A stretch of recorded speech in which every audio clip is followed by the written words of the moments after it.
اعوذ باللہ من الشیطان الرجیم بسم اللہ الرحمن الرحیم۔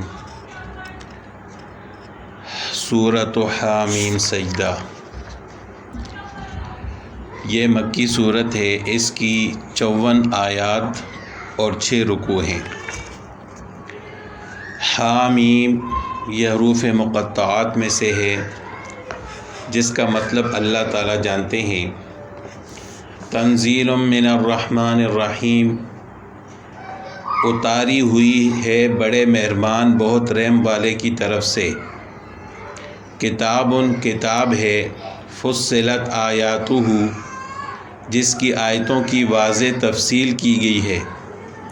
قرآنًا عربیًا، قرآن عربی زبان میں ہے۔ لقوم یعلمون، اس قوم کے لیے جو جانتی ہے۔ بشیراً و نذیراً، خوشخبری سنانے والی اور دمکانے والی، یعنی یہ کتاب قرآن خوشخبری سنانے والا ہے اور ڈرانے والا ہے۔ فأعرض أكثرهم، پھر بھی ان کے اکثر لوگوں نے منہ پھیر لیا۔ فهم لا يسمعون، اور وہ سنتے نہیں ہیں۔ سورہ حامیم سجدہ، اس سورت کو حامیم فصلت بھی کہا جاتا ہے۔ اس کے 2 نام ہیں۔ اس سورت کے پہلے مخاطب قریش عرب ہیں، یعنی اللہ تعالیٰ نے اس سورت کی ابتدائی آیات میں عرب کے قریش کو مخاطب کر کے ارشاد فرمایا کہ یہ قرآن عربی ہے، یعنی اللہ تعالیٰ نے ان کی زبان میں قرآن کو نازل فرمایا ہے تاکہ وہ قرآن کو سمجھ سکیں۔ انہوں نے خود قرآن کے اعجاز کا مشاہدہ بھی کیا، پھر رسول اللہ صلی اللہ علیہ وسلم کے بے شمار معجزات بھی دیکھے، لیکن اللہ تعالیٰ فرماتے ہیں کہ فأعرض أكثرهم، اس کے باوجود قرآن سے انہوں نے اعراض کیا، اور سمجھنا تو دور کی بات ہے، اس کو سننا بھی گوارا نہ کیا۔ اور نبی کریم صلی اللہ علیہ وسلم کی مشفقانہ نصیحتوں کے جواب میں بالآخر انہوں نے یہ کہا کہ یہ باتیں ہماری سمجھ میں نہیں آتیں، اور نہ ہمارا دل ان کو قبول کرتا ہے، اور نہ ہمارے کان اس کو سننے کے لیے آمادہ ہیں۔ ہمارے اور آپ کے درمیان تو دوہرے پردے حائل ہیں۔ تو ان پہلی 5 آیات میں اللہ تعالیٰ نے قریش کی خصوصیت سے ان کا ذکر فرمایا کہ قرآن کو عربی زبان میں تمہاری خاطر نازل کیا گیا تاکہ تمہیں اس کے مضامین سمجھ میں آئیں، دشواری نہ ہو سمجھنے میں۔ اور اس کے ساتھ اللہ تعالیٰ نے قرآن کریم کی 3 صفات بیان فرمائیں۔ سب سے پہلی صفت قرآن کریم کی یہ کہ فصلت آیاتہ، فصلت تفصیل سے ماخوذ ہے، جس کے معنی ہیں مضامین کو کھول کھول کے بیان کیا گیا، وضاحت کے ساتھ بیان کیا گیا۔ اور قرآن کریم کی دوسری صفت اللہ تعالیٰ نے بیان فرمائی کہ بشیراً، یہ اپنے ماننے والوں کو دائمی راحتوں کی خوشخبری دینے والا ہے، و نذیر، اور نہ ماننے والوں کو ابدی عذاب سے ڈراتا ہے، یعنی جو مان کے چلے گا، اس پر ایمان لائے گا، اس کے احکامات پر عمل کرے گا، اس کو ہمیشہ ہمیشہ کی جنت ملے گی، اور جو اس پر ایمان نہیں لائے گا اور اس کے احکام کو نہیں مانے گا تو اس کے لیے ہمیشہ ہمیشہ کے لیے جہنم ہے۔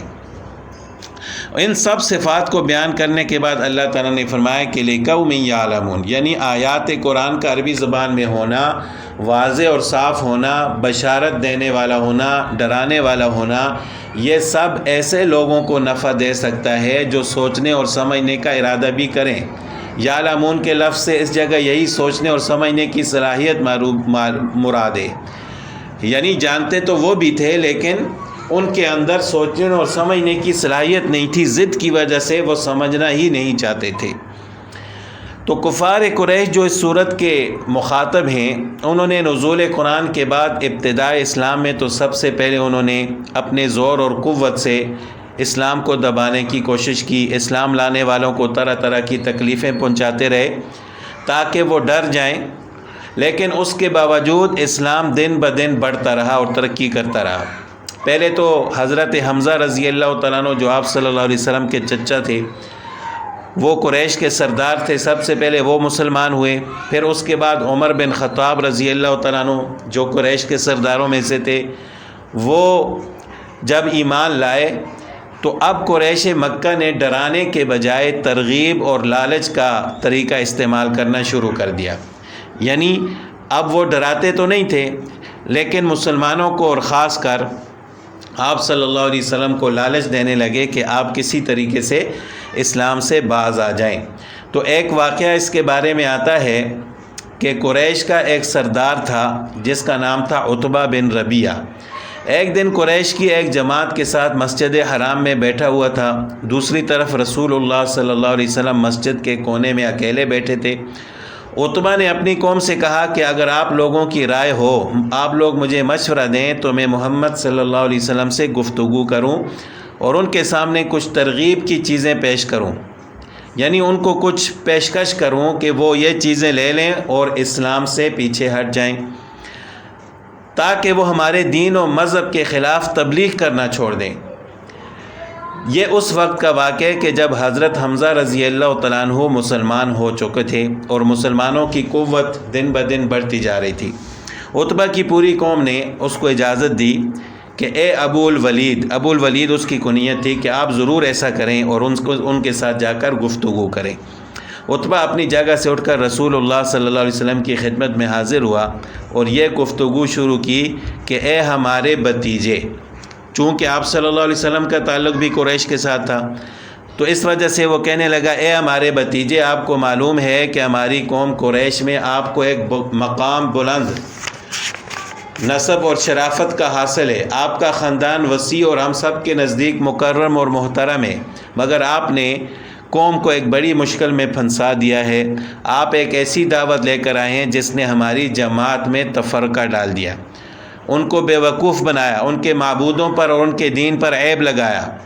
ان کے جو آباء و اجداد گزر چکے ہیں آپ نے ان کو کافر قرار دیا. اس لیے آپ میری بات سنیں. تو میری چند چیزیں آپ کے سامنے ہیں، میں آپ کے سامنے پیش کرتا ہوں. اگر آپ ان کو پسند کر لیں تو آپ کے لیے بہتر ہوگا. آپ صلی اللہ علیہ وسلم نے فرمایا کہ اے ابو الولید، آپ کہیے جو کچھ بھی کہنا چاہتے ہو، میں سنوں گا. عتبہ ابو الولید نے کہا کہ اے بھتیجے، آپ نے جو تحریک چلائی ہے، اگر آپ اس سے آپ کا مقصد مال جمع کرنا ہے تو میں وعدہ کرتا ہوں کہ آپ کو اتنا مال دیا جائے گا کہ آپ ساری قوم سے زیادہ مالدار ہو جائیں گے. اور اگر آپ کا مقصد اقتدار اور حکومت ہے تو ہم آپ کو سب قریش کا سردار تسلیم کر لیں گے اور آپ کے حکم کے بغیر کوئی کام نہیں ہوگا. اور اگر آپ بادشاہ چاہتے ہیں تو ہم آپ کو اپنا بادشاہ تسلیم کر لیتے ہیں. اور اگر یہ صورت ہے کہ نعوذ باللہ آپ کے پاس آنے والا کوئی جن یا شیطان ہے جو آپ کو ان کاموں پر مجبور کرتا ہے اور آپ اس کو دفع کرنے سے عاجز ہیں، یعنی آپ اس کا مقابلہ نہیں کر سکتے، تو ہم آپ کے لیے ایسے معالج بلوائیں گے جو آپ کو اس تکلیف سے نجات دلا دیں گے اور ان کا خرچہ ہم خود اٹھائیں گے.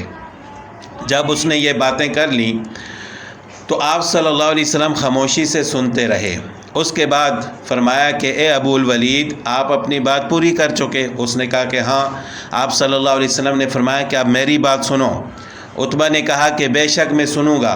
رسول اللہ صلی اللہ علیہ وسلم نے اپنی طرف سے کوئی جواب دینے کے بجائے اس سورت کی ابتدائی آیات تلاوت فرمائی. یہ والی آیات کہ بسم اللہ الرحمن الرحیم، حامیم تنزیل من الرحمن الرحیم، کتاب فصلت آیاتہ قرآنا عربیا لقوم یعلمون.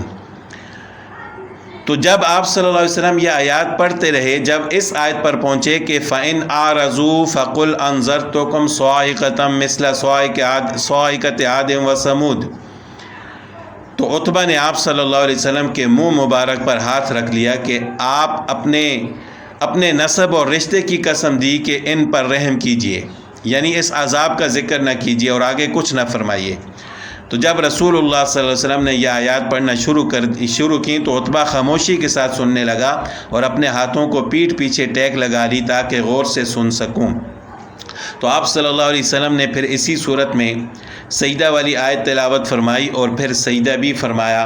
اس کے بعد عتبہ کو خطاب کر کے فرمایا کہ ابو الولید، آپ نے سنا جو کچھ سنا، اب آپ کو اختیار ہے، جو چاہے کرو. عتبہ آپ کی مجلس سے اٹھ کر اپنی مجلس کی طرف چلا گیا. یہ لوگ جو اس کے دوسرے ساتھی تھے وہ دیکھ کر کہنے لگے کہ عتبہ کا چہرہ بدلا ہوا ہے. اب اس کا وہ چہرہ نہیں جس طرح وہ یہاں سے گیا تھا. جب عتبہ اپنی مجلس میں پہنچا تو لوگوں نے پوچھا کہو ابو الولید کیا خبر لائے ہو؟ عتبہ نے کہا کہ میری خبر یہ ہے کہ انی سمعت قولا واللہ ما سمعت مثلہ قط، میں نے ایسا کلام سنا کہ خدا کی قسم اس سے پہلے کبھی ایسا کلام نہیں سنا تھا۔ واللہ ما ہوا بالسحر ولا بالشعر، اللہ کی قسم نہ تو وہ جادو ہے اور نہ شعر ہے، ولا بالکہانت، اور نہ یہ کاہنوں کی باتیں ہیں۔ یا معشر قریش اطیعونی، اے میری قوم قریش تم میری بات مانو اور اس معاملے کو میرے حوالے کر دو۔ میری رائے یہ ہے کہ تم لوگ ان کے مقابلے اور ایذا سے باز آ جاؤ اور ان کو ان کے کام پر چھوڑ دو، کیونکہ ان کے اس کلام کی ضرور ایک خاص شان ہونے والی ہے۔ تم بھی انتظار کرو، باقی عرب کے لوگوں کا معاملہ دیکھ لو۔ تو بہرحال جب اس نے بھی یہ بات جا کر اپنے ساتھیوں سے کہی تو وہ کہنے لگے کہ اس پر بھی نعوذ باللہ محمد صلی اللہ علیہ وسلم نے جادو کر دیا ہے۔ اب جب انہوں نے اپنے ہی ساتھی کی باتیں سنی، اپنے سردار کی، تو پھر انہوں نے 3 باتیں کہیں، ان کا ذکر آگے اللہ تعالیٰ نے فرمایا۔ کہنے لگے وقالو، کہنے لگے قلوبنا فی اکنۃ، ہمارے دل تو اس پردے میں ہیں، ہمارے دل تو اس سے پردے میں ہیں۔